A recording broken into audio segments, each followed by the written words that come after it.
Good afternoon, everyone, and welcome to this installment of Beyond the Tassel. My name is Brittany Cousins, and I serve as the Career Based Learning Manager here at Cincinnati Public Schools. And we are excited to come before you one more time with a new installment of this series that we created to give students access to items that they should be considering as they are exploring their 3E journey. So whether you want to enroll, enlist, or go straight into employment, we are providing you skills, strategies, as well as opportunities for engagement.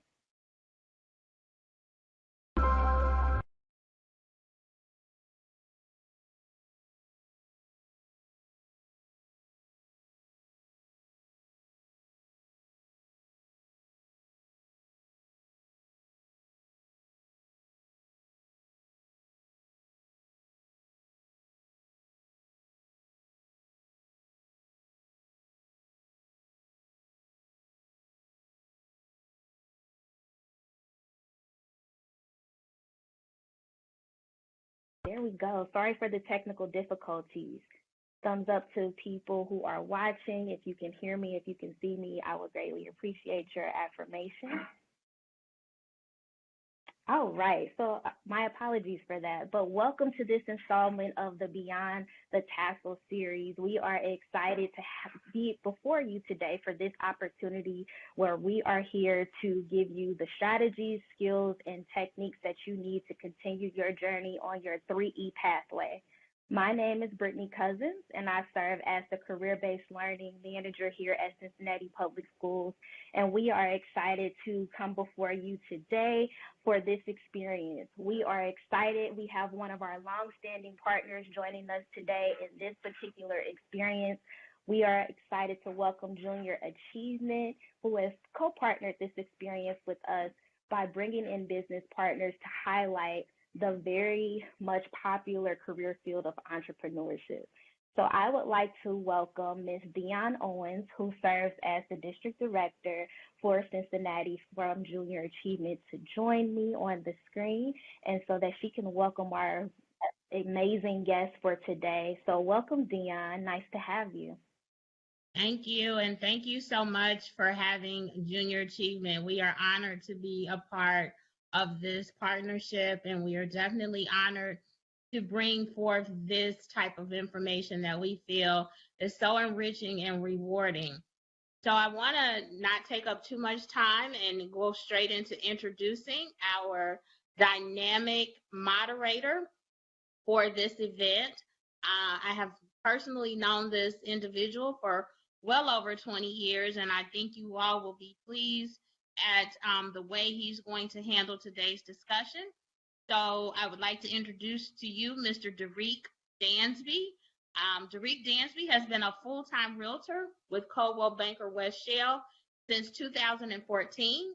He began his real estate career working with 3CDC, which stands for the Cincinnati Center City Development Corporation, and later served as the Director of Development for Price Hill Will. Mr. Dansby's professional career began in social services as a staffer for United Way of Greater Cincinnati, and he later served as the President and Executive Director of Smart Money Community Services. One of the major incentives under Mr. Dansby's leadership, or one of the major initiatives under Mr. Dansby's leadership, was to assist small business or micro business owners to become successful entrepreneurs. Mr. Dansby currently serves as the President-elect for the Greater Cincinnati Realtors Association. He is a board member of the Over the Rhine Foundation Charter Party and continues to serve as an advocate for financial literacy and wealth building to end poverty.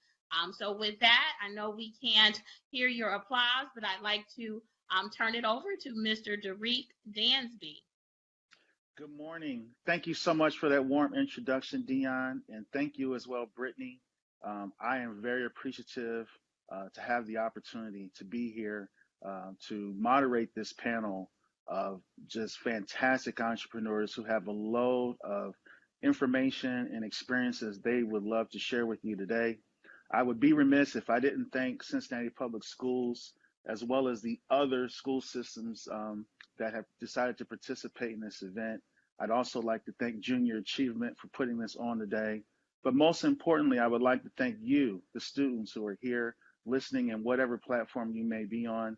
I know that you all have the fire and the energy and experience um, to be a successful entrepreneur. So today we're going to hear from some fantastic panelists who are going to tell you some of the roadblocks and some of the triumphs they've had along their way. I'd like to start by introducing Miss Cameo Stewart.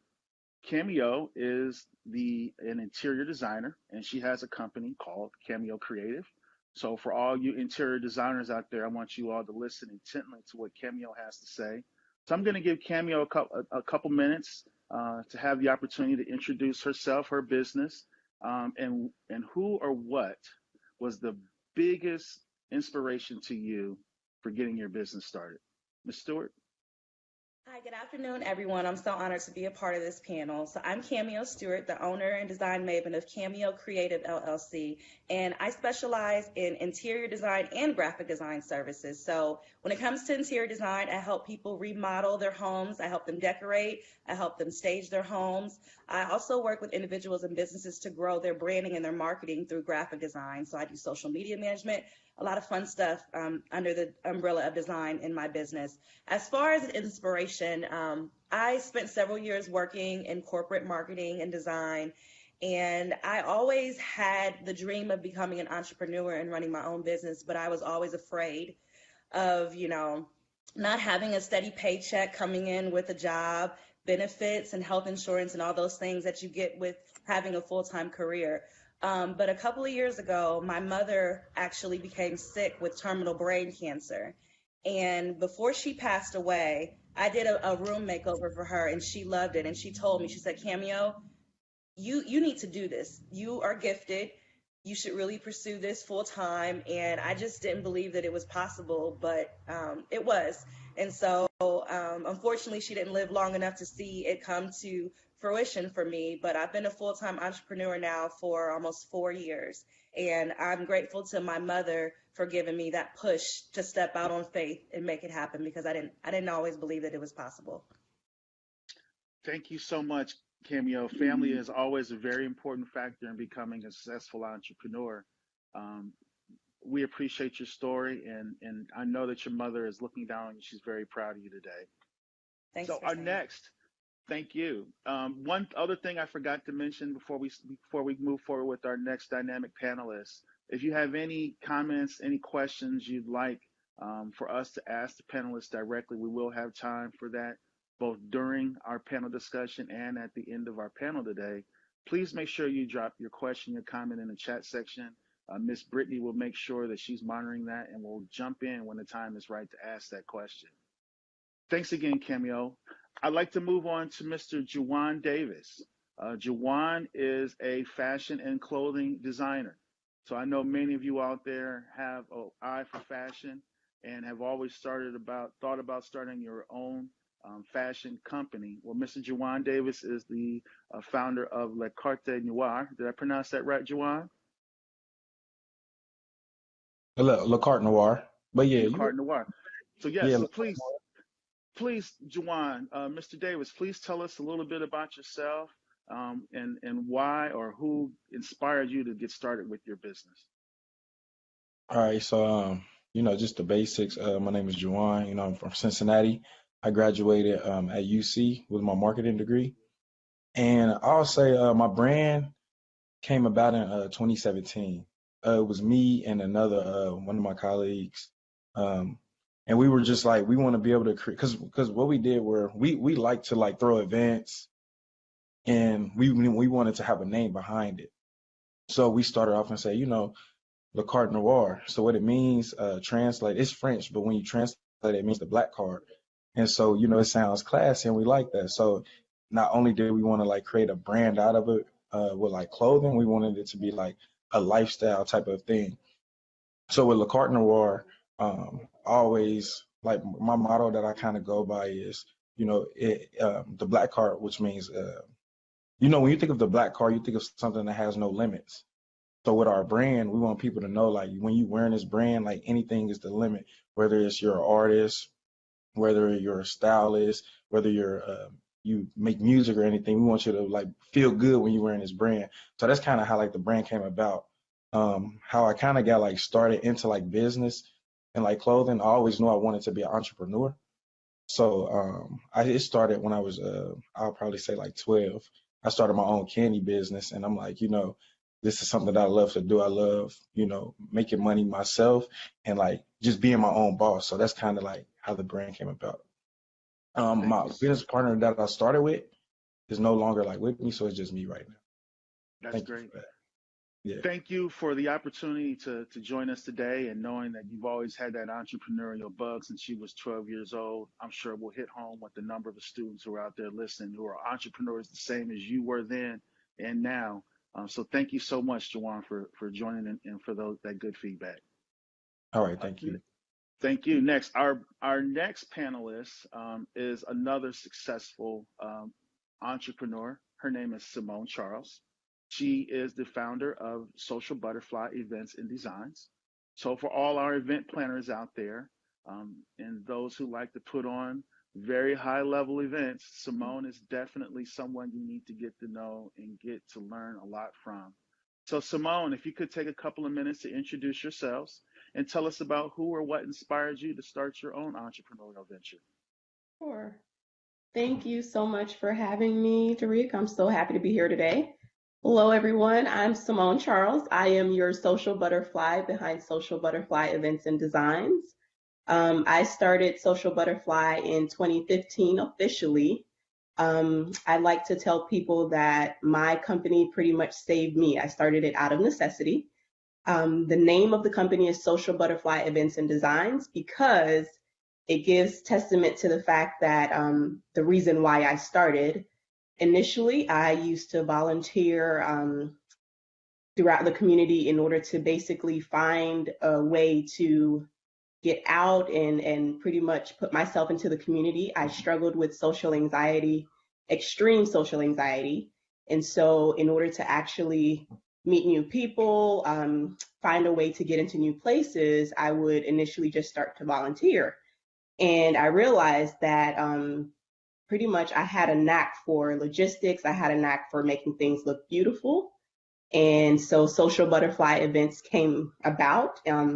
Someone told me once that pretty much I turn into a social butterfly when I'm doing what I love. And it kind of stuck with me, and that's where I am right now. So I'm the owner and creative director of Social Butterfly Events and Designs. We provide event planning, decor services for everything from corporate, social, as well as venues and venue consulting. And then I'm also the owner of the Confetti Room, which is an intimate venue and decor studio located downtown in historic OTR. All right, thank you. Turning your fears into strengths. That's an awesome, awesome story. Thank you, Simone. My pleasure. Our last and final panelist is Mr. John Moore. Mr. Moore is president and founder of Moore Air, which is a heating, ventilation, and air conditioning service. Mr. Moore has been involved as an entrepreneur for a very long time and also holds a variety of roles on boards and committees throughout a number of different nonprofits in the city. So I'd like to welcome John Moore to our panel and ask you, Mr. Moore, if you could provide us with who or what inspired you to start your own business. But thank you for including me on this panel. Hearing all of these stories are just is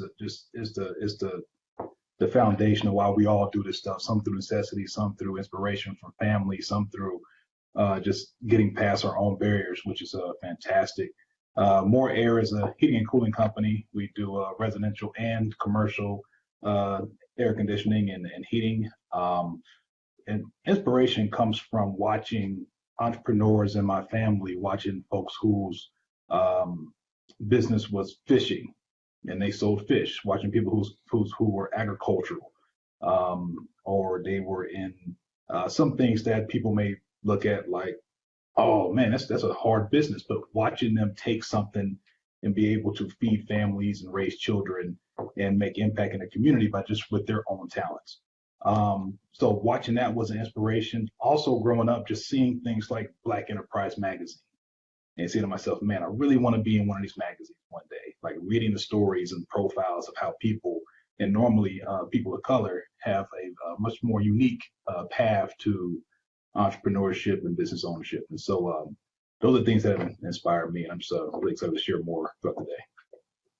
Thank you so much. We definitely take pleasure having family members, aunties, uncles, cousins who are also entrepreneurs and take motivation in their achievements to become the best entrepreneurs we can be. So John, I've got a follow-up question for you, and then I'm going to ask each of the other panelists the same question, um, which is, what's the hardest part about being an entrepreneur? You know, especially a minority entrepreneur. And just to follow up on that, what's some of the greatest rewards? So what's some of the challenges and some of the rewards of being an entrepreneur, John? I'll say one of the biggest challenges. I would do it in two parts because some are unique to having employees, some are unique to not having employees.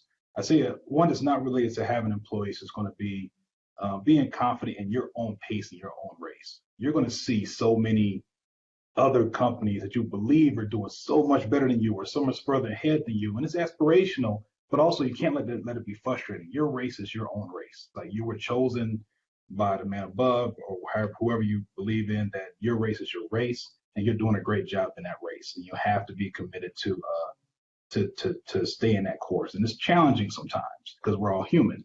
So it's challenging to say, man, I'm not doing enough, but you're doing great. And that's the biggest thing, is really giving yourself those affirmations to keep moving forward.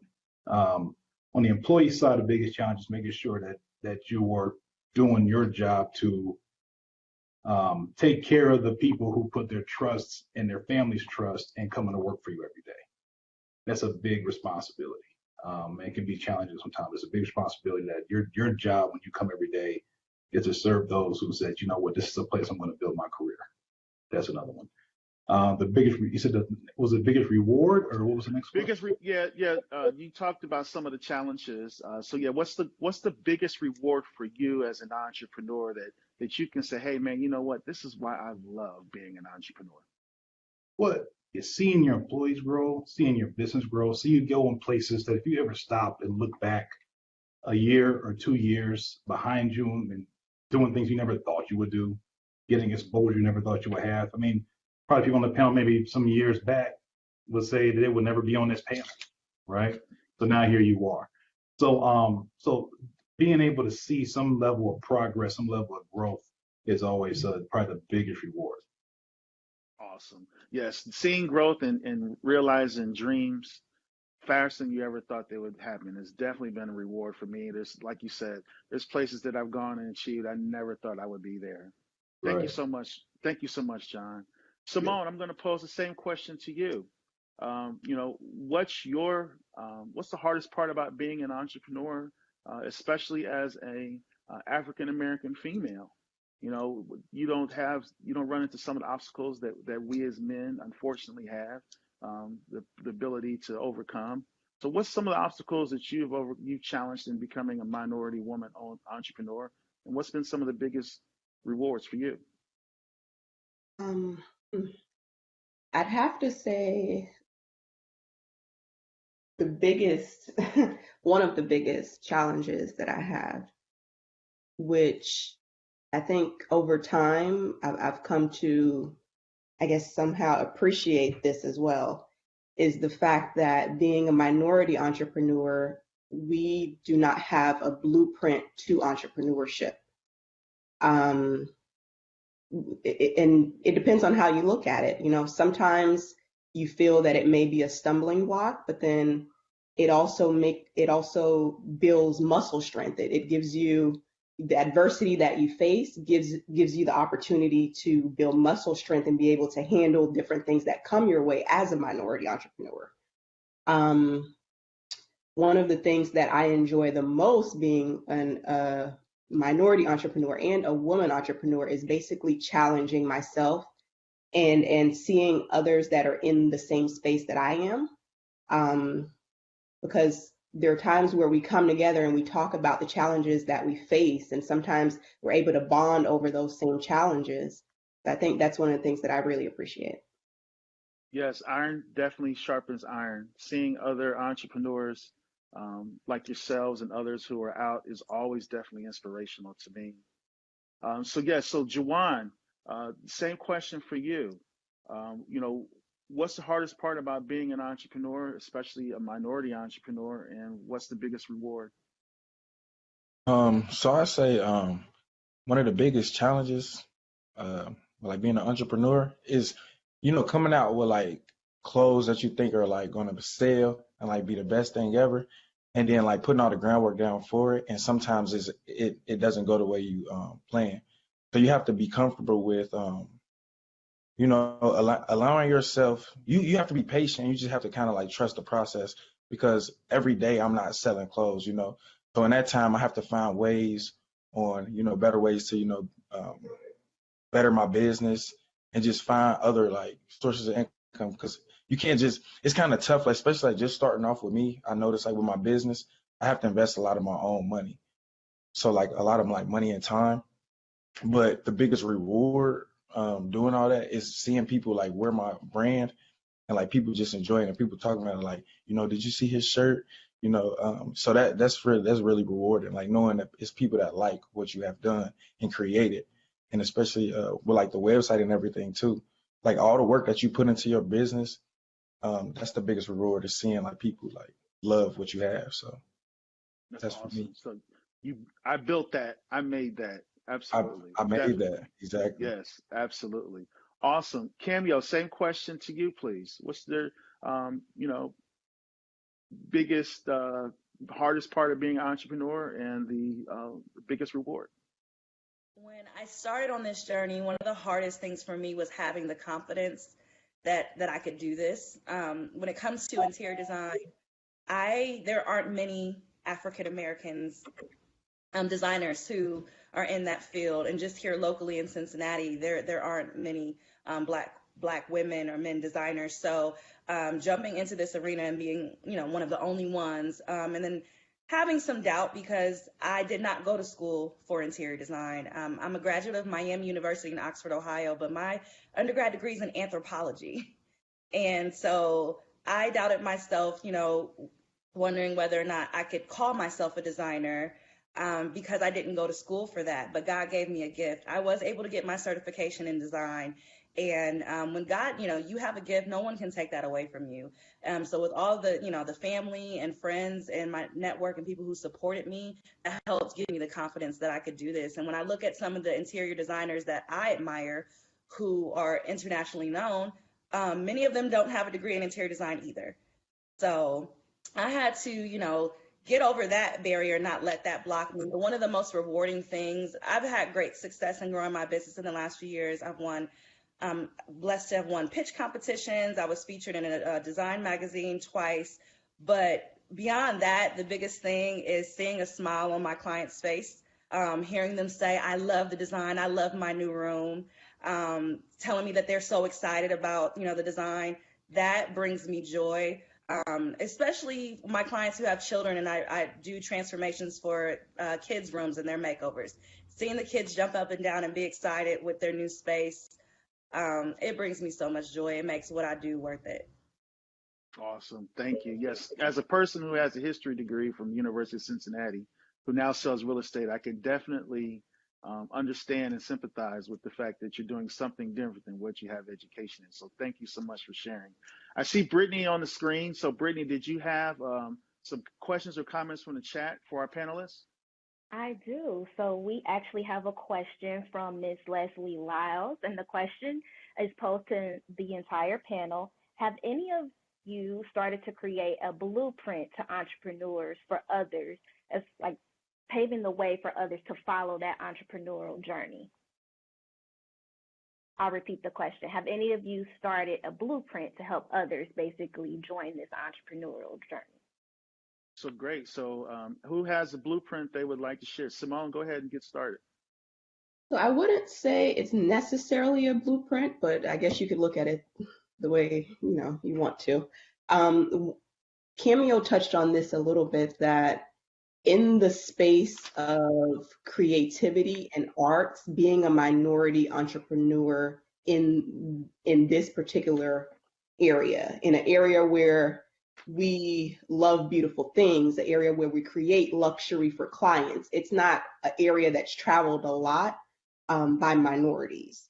And being in the event industry, I think it's a little bit different than traveling down the road of tech or maybe construction or something that's more considered a necessity. And so something that I find and that I talk about with other entrepreneurs in my area is that we have a hard time when it comes to how we value ourselves, how we price our services, how we allow our clients to place demands on us.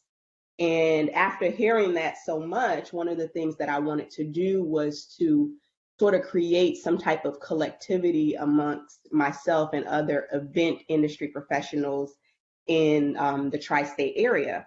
And so I recently founded Cincy Noir Nuptials and the Cincinnati Noir Collective, excuse me.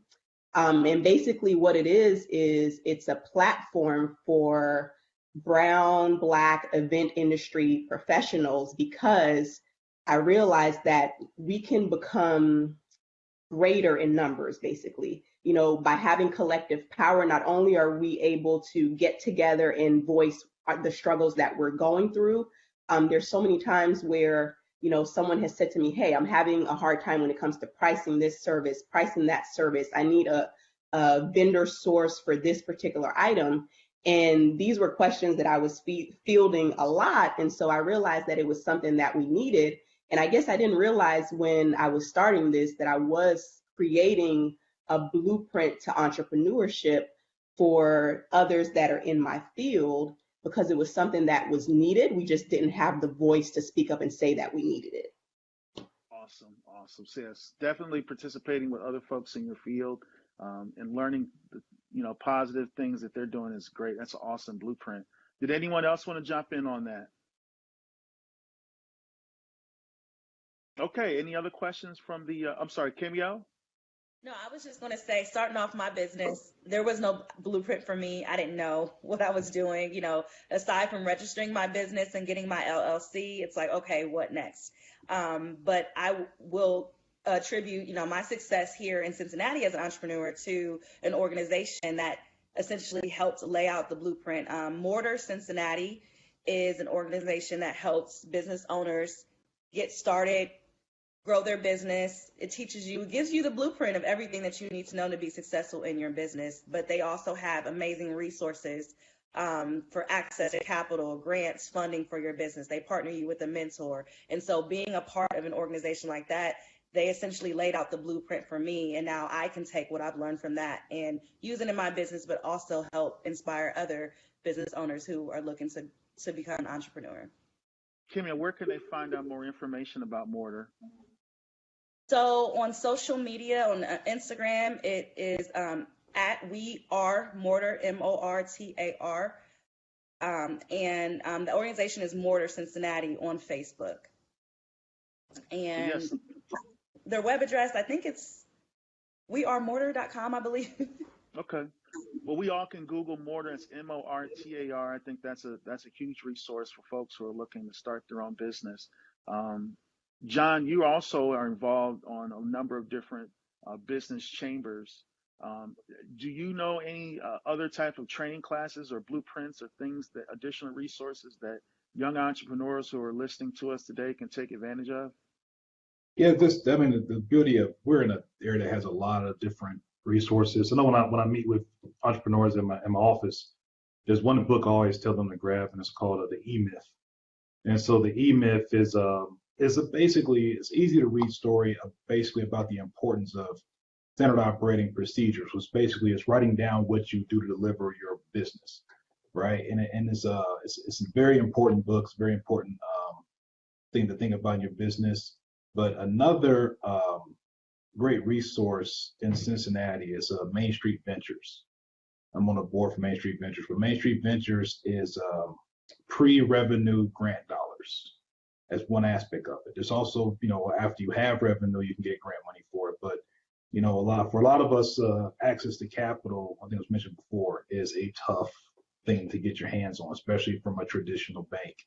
So when you have groups like Main Street Ventures, and I think the Greater Cincinnati Micro Enterprise Institute also has grant dollars to help you get started with your idea. A lot of times we just run out of money. We don't run out of ideas. We don't run out of hustle. We don't run out of drive. We don't run out of customers. A lot of times we just run out of money.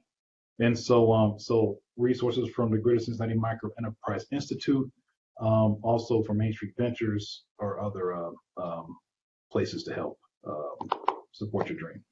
And John, when you say grant money, does that mean that the business has to pay the money back, or is that free?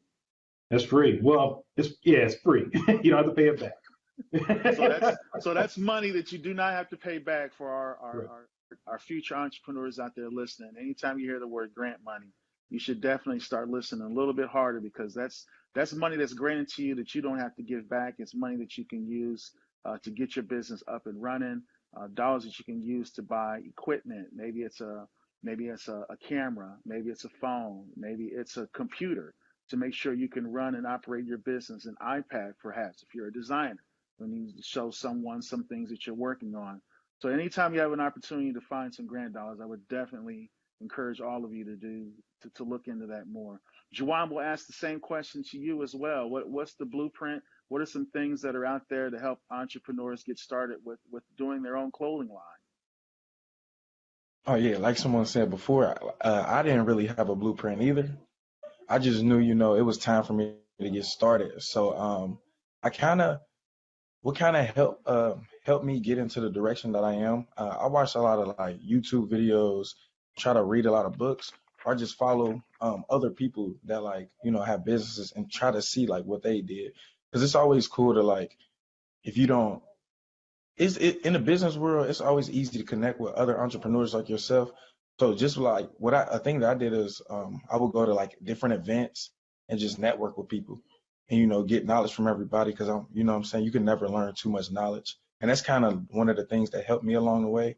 Also, I remember they were doing a while back, like the SBA grant. That's something that helped me out with my business. They gave me 10 grand, like you said, and you don't have to pay that back. But that was pretty good. And also, I am familiar with the Main Street Venture, so that is a very good like resource to use as well. But me more so is like my own like research, and I do eventually like want to create a blueprint for people to follow, just so it's easier.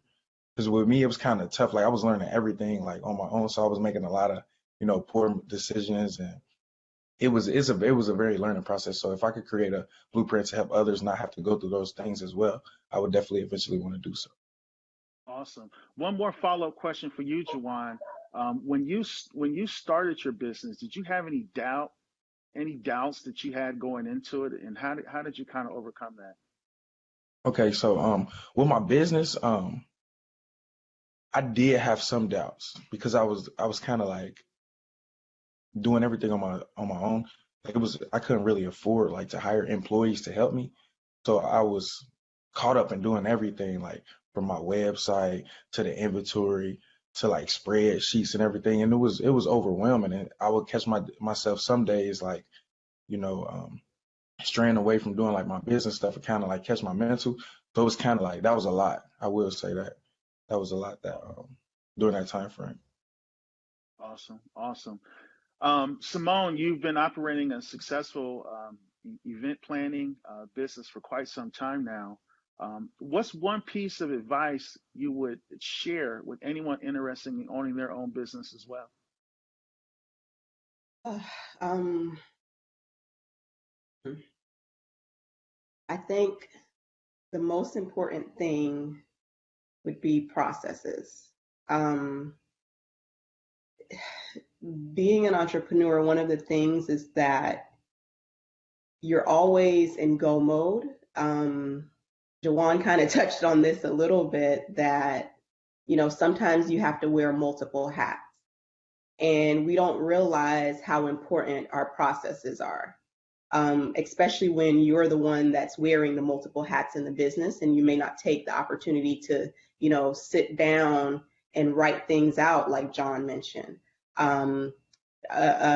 being able to delegate, knowing when to delegate at certain times in the business. So I think processes are important because they allow us to, one, take a break and recharge. They allow us to know when to delegate and be able to find the right people to delegate to. And you know, they allow us the opportunity to sort of look at the business from the outside in and sometimes see where things may not be going right in the system, I guess. So I'd say the most important thing is processes. And Processes. Simone, can you give us a very brief definition of what a process is for our students that may not know what that Thank you, is for a Brittany. business? Sure, sure. Um, so processes. I, I'll take my business for instance. We may be getting ready to do a wedding, and one of the important processes that we have to go through when we're getting ready to do a wedding is basically we go through what's called like a packing list. We go through packing days, and if the wedding is on Saturday, then on Tuesday we're looking at, okay, what do we need to take to this wedding? What does the client expect? And so we're going through a list of items. We're going through, you know, who does what, when does this get loaded? Into what truck does it get loaded?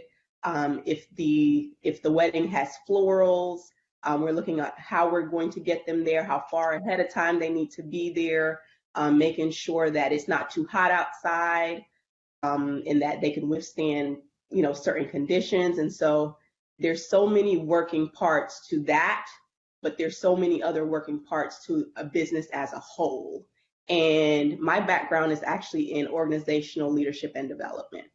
And one of the things that we may not realize is that, you know, the fact that there are so many working parts, it's sort of a caveat where if one part doesn't work right, it basically limits the other moving parts of the business, just like you may have with the car. You know, if something doesn't work right, you don't take care of maintaining, you know, your oil, eventually it wears on other parts of the car. The same thing with the business and your systems, making sure that everything is in place so that they all mesh together well like a puzzle and enable the whole system to basically work right.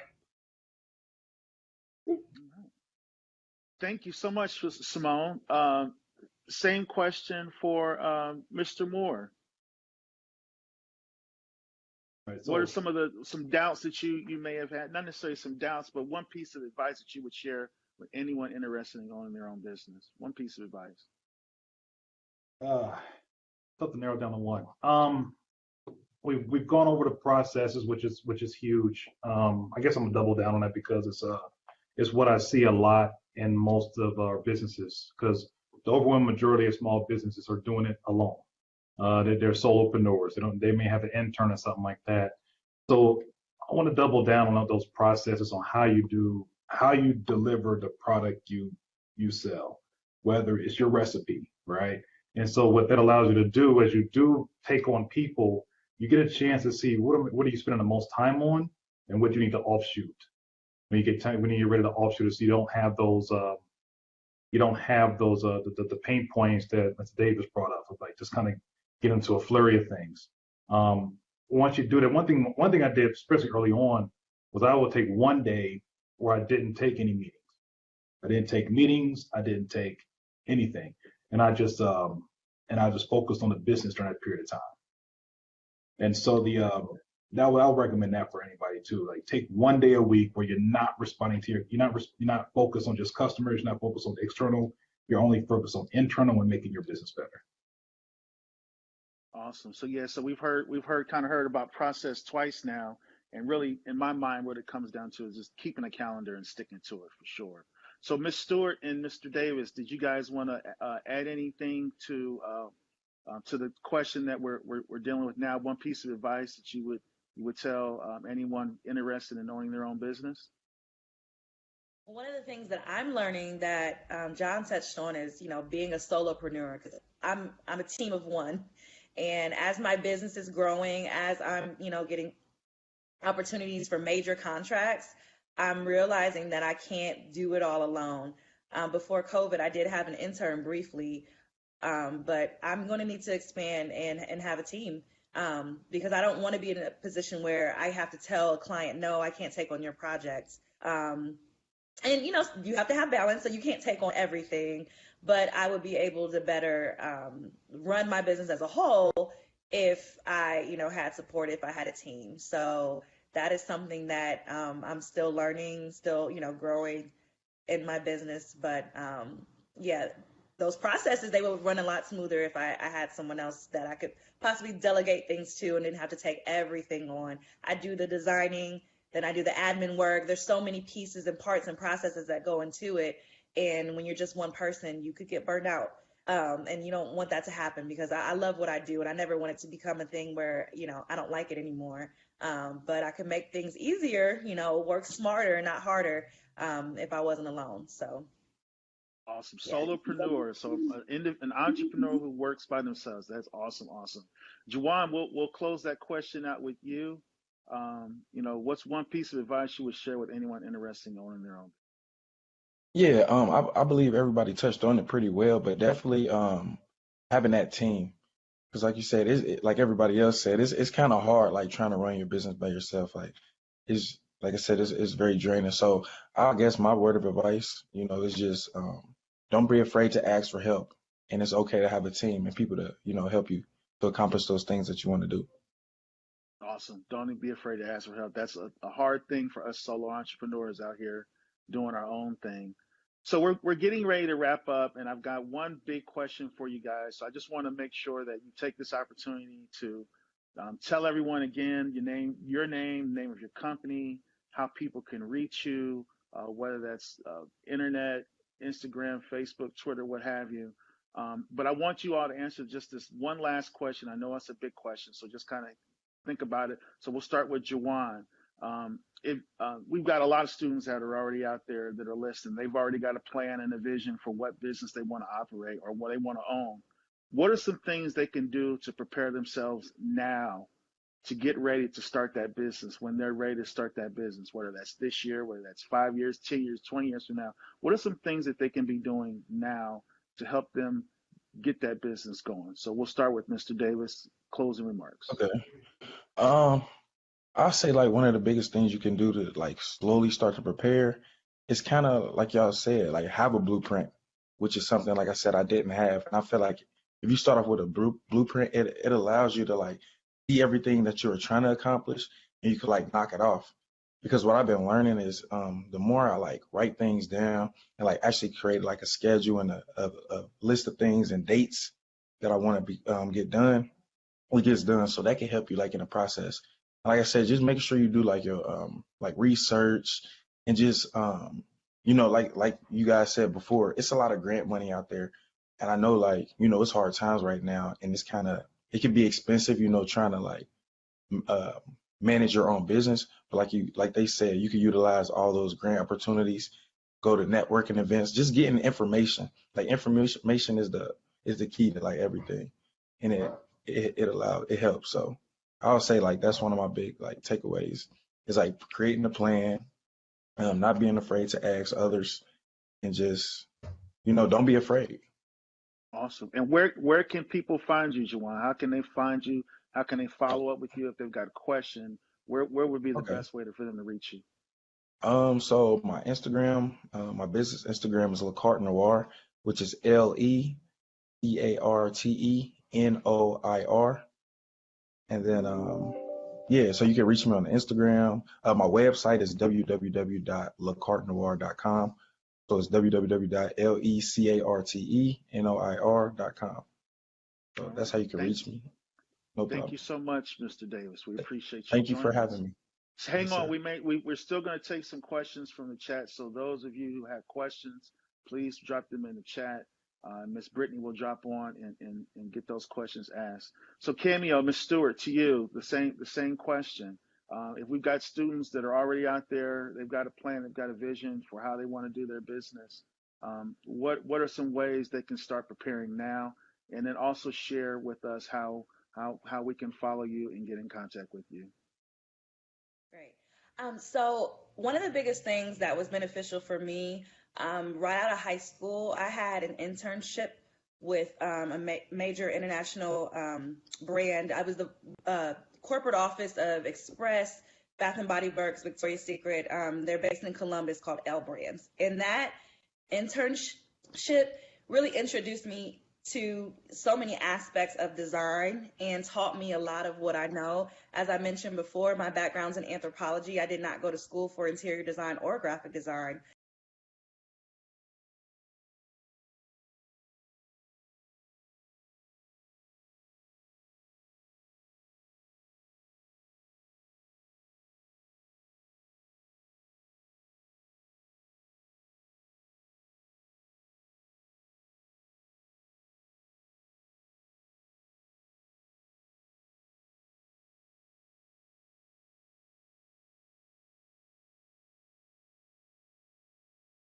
But with that internship that I had throughout undergrad, I learned so much about store design and construction, about visual merchandising, about graphic design, branding, marketing, visual communications. I mean, it was a foundation that taught me a lot of what I needed to know. And being in that corporate environment and working and collaborating with people, it was a great foundation for me. And then, just seeking out opportunities like internships in the field that you're interested in, and then having a mentor is huge. So throughout my internship, from 18 years old till I graduated from college, I had a mentor in that program. And then once I was a senior in college, I had the opportunity to mentor um, high school seniors, college freshmen who were coming into the fold, and able to share with them my experiences. But even today, as an adult with my business, I do have a mentor.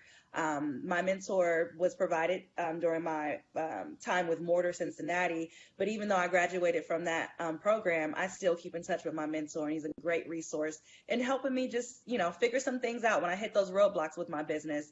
My mentor is there to just assist me along the way and help me with other opportunities. So I'm grateful for that. So having an internship and that mentorship, that's really important. Again, I'm Cameo Stewart, designer and owner of Cameo Creative LLC. You can find me on Instagram at Cameo Creative. On Facebook, it's Cameo Creative LLC. And then my website, where you can view my portfolio, learn more about me. And my social media feed is also on my website. And my web address is www.mycameocreative.com. So that's MyCameocreative.com. And I just want to say thank you so much. Just honored to be a part of this with these amazing panelists, and excited for the students as they branch out and explore opportunities. Thank you for allowing us to be here today to share with you. Thank you for joining us, Cameo. Same question to Ms. Simone Charles. 1 minute, please. Sure. Um, I'd have to say my biggest takeaway is making sure that you have a mentor. Um, where I am right now, I learned that a little bit later on in life. And so I could honestly tell you that I have experience in, not having one and finding myself in situations where I may have needed someone to vouch for me, or I just needed a listening ear. And then now that I'm further in my business, I look back and, I have a mentor now, and the conversations that there's so many times where I sit and I say, well, I wish that I would have had someone like this in my life earlier, so that I didn't have to learn with money, or spend the money and make the mistake and then realize later on down the line, or go down a certain path only to know that someone could have said to me, hey, I made this mistake when I was starting my business. This is something that you may not want to do, or you may want to, try this vendor or ask these particular questions. A mentor is invaluable. I believe it's probably one of the most invaluable things that you could have as an entrepreneur. And realizing too, that you don't necessarily have to have one mentor. You can have multiple. You can have a passion mentor. Basically, just making sure that you have someone that is there to provide support, I think, is the most important thing. So again, I am your social butterfly. You can find me at social.b.events on Instagram. You can follow the Confetti Room and see all the beautiful things that we create. We are located in OTR on Ray Street. You can follow us on Instagram. We're at confetti.room.cincy, and view us online as well at social.bevents.com. Right. Thank you so much. And Mr. Moore, I know we're kind of up against it, but we've heard a lot about identifying resources like Mortar, small grants, internships, excuse me, as well as big on mentors. Is there anything else that you would add to that? The students who have a plan and a vision right now that they can add, they can be preparing themselves now. And then also give us some ways which we can find you. I know we're up against, we've only got about maybe 30 seconds, so I know that's a lot, but I know you can pull it off.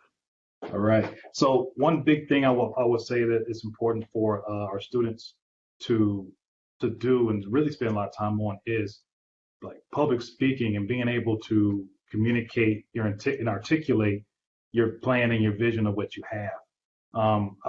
That's probably, I would think most people in the panel can attest that being able to tell their story and sell their product or get buy-in for what they do is probably the biggest aspect of their jobs and their careers.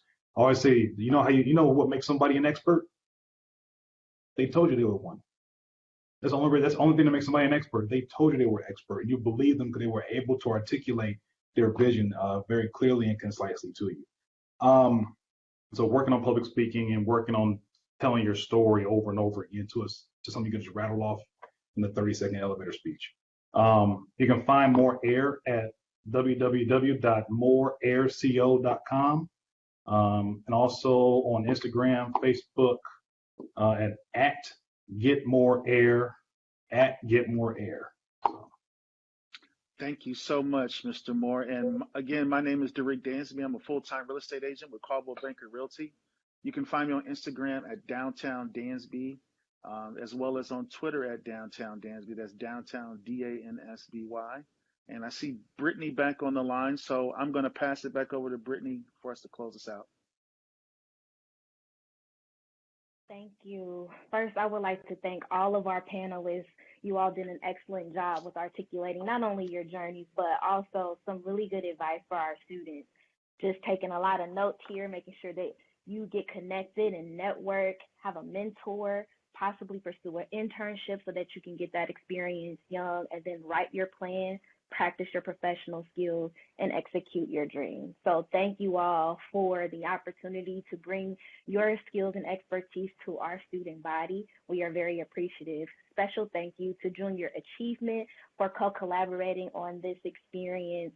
And I would just like to welcome our students to continue to ask questions of your teachers, continue to uplift them. We could share your questions, comments, or just further inquiries with our panelists once these are posted to our YouTube pages. So please don't hesitate to continue the conversation, continue the learning and development. And with that, we hope you have a wonderful day, and thank you for joining us. See you next time.